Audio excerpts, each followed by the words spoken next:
Good morning students.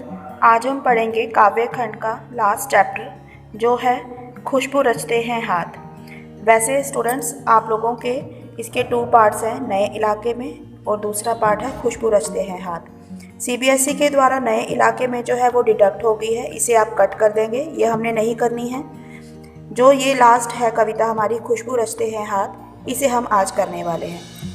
तो students ध्यान से सुनेंगे क्या है इस चैप्टर में। फर्स्ट स्टैंजा रीड करेंगे।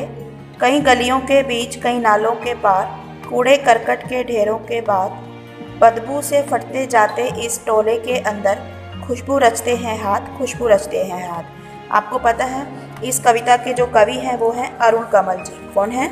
अरुण कमल जी। इस कविता में अरुण कमल जी ने क्या बताया है कि इस कविता में जिन मजदूरों की, जिन कारीगरों की बात की गई है जो खुशबू रचते हैं, वो कहाँ रहते हैं?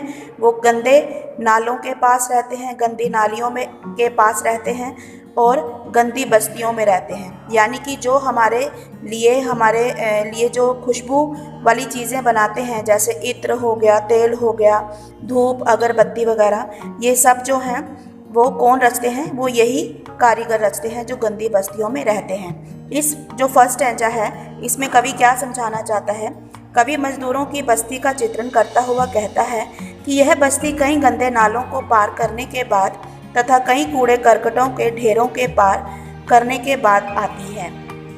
स्वस्थ और सुंदर समाज का निर्माण करने वाले ये मजदूर कई नालियों के बीच में रहते हुए, कई टोलों के बीच में बैठे हुए इन खुशबू रचने वाली चीज़ों को बनाते हैं।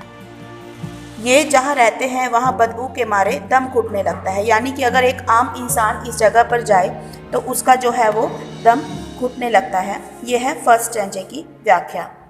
स्टूडेंट्स सेकंड स्टैंजे को देखेंगे, रीड करेंगे पहले उसे। उभरी नसों वाले हाथ, घिसे नाखूनों वाले हाथ, पीपल के पत्ते से नए नए हाथ, जूही की डाल से खुशबूदार हाथ, गंदे कटे पिटे हाथ, जख्म से फटे हुए हाथ, खुशबू रचते हैं हाथ, खुशबू रचते हैं हाथ। अब इस स्टैंजे में अरुण कमल जी क्या बता रहे हैं? उन कारीगरों, उन मजदूरों के जो हाथों की बात कर रहे हैं कि उनके हाथ किस तरह से हो गए हैं यह खुशबू वाली चीज़ें बनाते हुए। तो कवि इस स्टैंजे में क्या कहता है? कवि उन समूहों के उन अलग अलग प्रकार के हाथों के बारे में बताता है जो सामाजिक सौंदर्य को निर्माण करने के लिए, उनको बनाने के लिए कार्य कर रहे हैं। कवि कहता है कि इन मजदूर वर्ग के लोगों के किसी के हाथों की नसें जो हैं वो उभरी हुई हैं, तो किसी के नाखून जो हैं वो घिसे हुए हैं, किसी के हाथ पीपल में आई नई कोंपल जैसे हैं। अब ये पीपल में आई नई कोंपल यानी पीपल के पत्तों में जो नई कोंपलें आती हैं उनके बारे में बात की गई है। वो नई कोंपलें कैसी? यानी कि उन मजदूर वर्ग के जो बच्चे हैं, ठीक है, उनके जो छोटे बच्चे हैं वो भी उन अपने माँ बाप के साथ उनका हाथ बटाते हैं उन खुशबू वाली चीज़ों को बनाने के लिए। तो ये जो कोमल हाथों की बात की गई है, ये मजदूर वर्ग के बच्चों के हाथों के बारे में बात की गई है।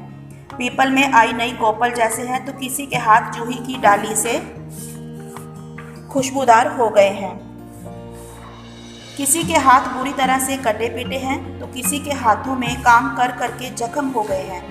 इस प्रकार मजदूरों के हाथ सारे दिन काम करने से खराब हो रहे हैं। जैसा कि मैंने आप लोगों को पहले बताया कि इस स्टैंजे में सिर्फ मजदूर वर्ग, उन कारीगरों के हाथों के बारे में ही बताया हुआ है कि वो खुशबू वाली चीज़ें जो हम सब के लिए बनाते हैं, पूरे संसार के लिए बनाते हैं, वह खुद गंदी बस्तियों में रहते हुए गंदे नालों के पास बैठकर इन वस्तुओं का निर्माण करते हैं। यह थी बच्चों हमारे सेकंड स्टैंजे की व्याख्या। स्टूडेंट्स अब हम पढ़ेंगे इसके तीसरे स्टैंजे की, जो हमारा लास्ट स्टैंजा है। छोटी सी कविता है स्टूडेंट्स, इसे रीड करेंगे। यहीं इस गली में बनती हैं मुल्क की मशहूर अगरबत्तियाँ, इन्हीं गंदे मोहल्लों के गंदे लोग बनाते हैं केवड़ा, गुलाब, खस और रात रानी अगरबत्तियाँ। दुनिया की सारी गंदगी के बीच दुनिया की सारी खुशबू रचते रहते हैं हाथ, खुशबू रचते हैं हाथ, खुशबू रचते हैं हाथ। अब इसमें जो कवि है वो क्या बता रहा है इस स्टैंजे में कि सभी सुगंधित प्रसाधन सामग्री यही लोग बनाते हैं। यानी कि जो सुगंध वाली चीज़ें होती हैं, जैसे इत्र किसे बोलते हैं? परफ्यूम को, ठीक है। इत्र, तेल, धूप, अगरबत्तियाँ, ये सब जो चीज़ें हैं वो यही लोग बनाते हैं।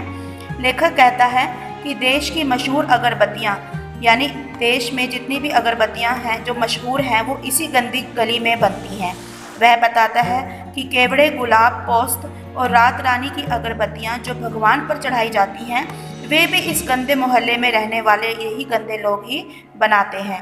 कवि कहता है कि इस देश में ही नहीं, पूरी दुनिया में गंदगी के बीच रहने वाले लोग ही सारी खुशबू को बनाने वाले हैं, अर्थात यही सारे सौंदर्य प्रसाधन जैसे इत्र, तेल आदि यही गंदे लोग, यही गंदी बस्तियों में रहने वाले लोग ही बनाते हैं। तो स्टूडेंट्स, यही छोटी सी आपकी कविता है जिसका नाम है, ये लास्ट कविता है आपके काव्य खंड की, खुशबू रचते हैं हाथ। आई होप स्टूडेंट्स आपको बहुत अच्छे से समझ आ गई होगी। Thank you.